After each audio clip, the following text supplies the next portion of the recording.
Unfortunately, many clinicians operated out of a mythology around ADD. If you want to find out about some of these dangerous myths, stay tuned.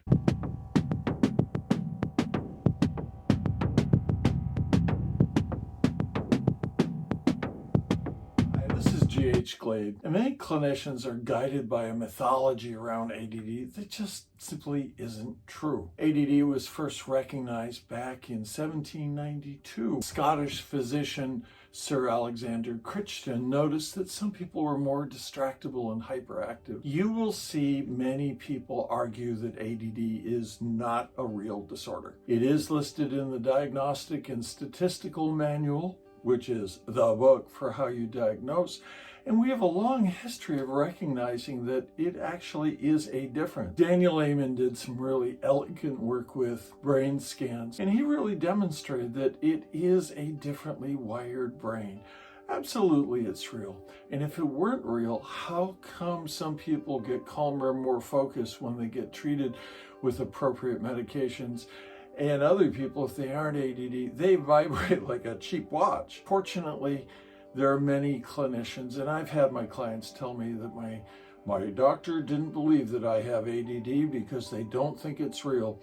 This is a common mythology that you'll find many practitioners believe is true. Another myth is that you outgrow ADD, and that on your 18th birthday, magically you'll be free of these symptoms. And one of the worst purveyors of this mythology are your insurance companies. They often will have me do prior authorizations rejecting a claim for medications because the person's over 18. And while they expect clinicians to operate from an evidence-based perspective, they choose to ignore, easily 50 years of really solid evidence that, no, it doesn't drop out for many people. What does happen is we get better to accommodating those challenges with ADD. And that's why the tests that I use to assess ADD, they group people not just by gender, but by age as well, because typically we are going to find workarounds for the things that are a challenge. You have to realize that an insurance company is not working on your behalf. They are working toward the sole purpose of benefiting shareholders. And a prior authorization is a window of opportunity for them to not pay out benefits. But they would like to operate on this myth that somehow, magically, when you turn 18, that ADD disappears. And we know that just not to be true. Now, I talk about accommodations with many of my clients to level that playing field.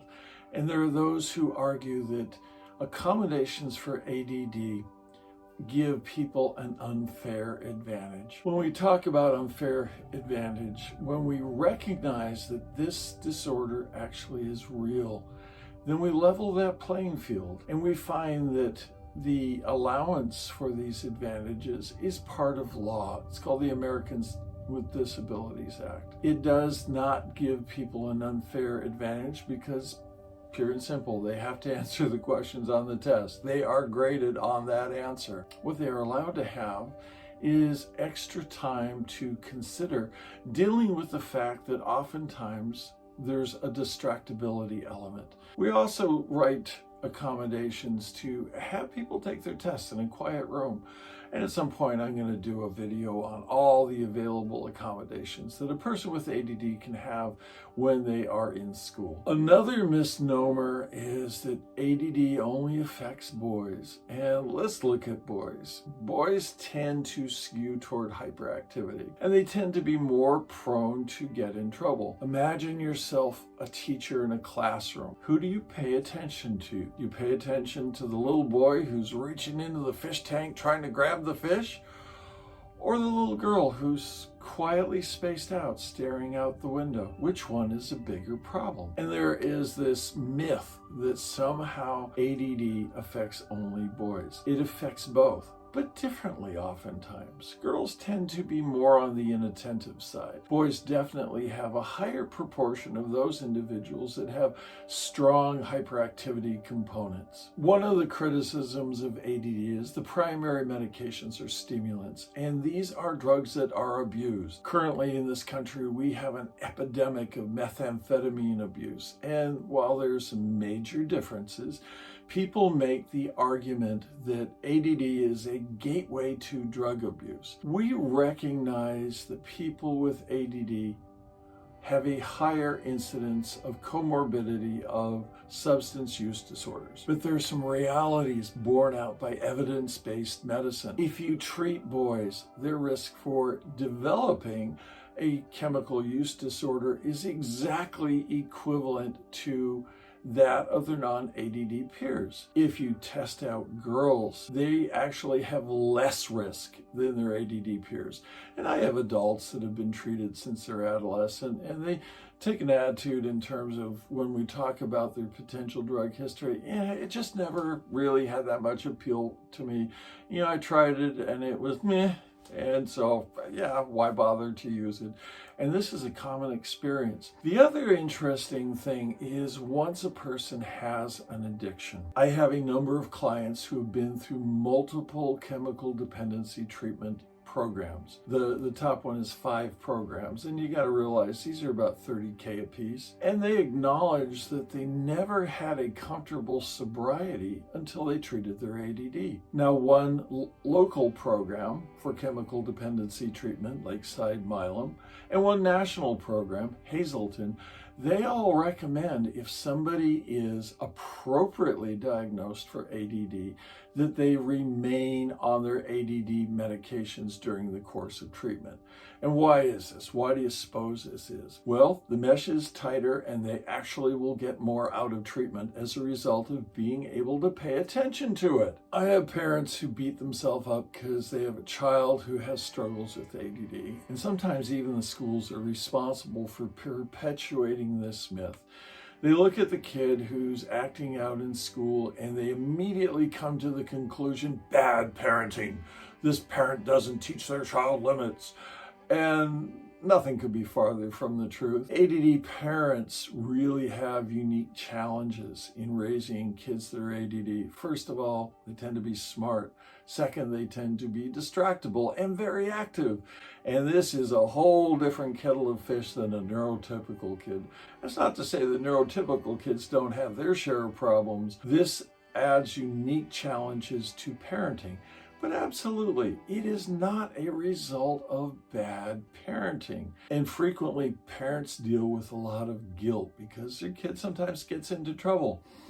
I, for one, as a child, was in trouble a great deal. And I'm sure my parents had to deal with disapproving stares by school administrators thinking, God, they must be really horrible parents. The reality is nothing could be further from the truth. Now, it's really interesting. I worked in the emergency room for 20 years, and all the psychiatric residents came through the program, and it was a wonderful learning environment. But I listened to our clinical director describe the typical person with ADD, and they were describing people at a low end of a continuum. What they said about people with ADD and how you recognize them is that they will struggle in school and never get very far. They will likely be drug addicted. They will also likely have a legal history because they have really bad impulse control, and basically they're never going to amount to anything. I listened to this while sitting back, and I was labeled in grade school as the kid most likely to wind up in prison. Well, I amassed 4 college degrees under my belt. I published numerous times, and I gotta say my life doesn't reflect what she was describing.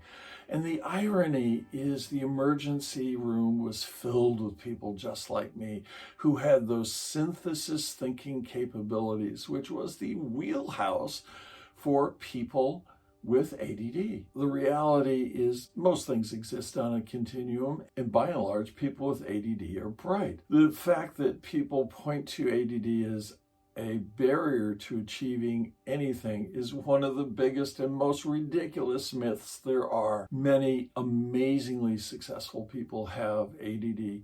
You find ADD skewed to entrepreneurs. I suspect Mark Cuban may have ADD. Richard Branson has come out and named the fact he has ADD. You find entrepreneurship skews to ADD, and these are people who truly have been successful. One of the biggest myths is that people with ADD will never be successful, and often the opposite is true. They are phenomenally successful.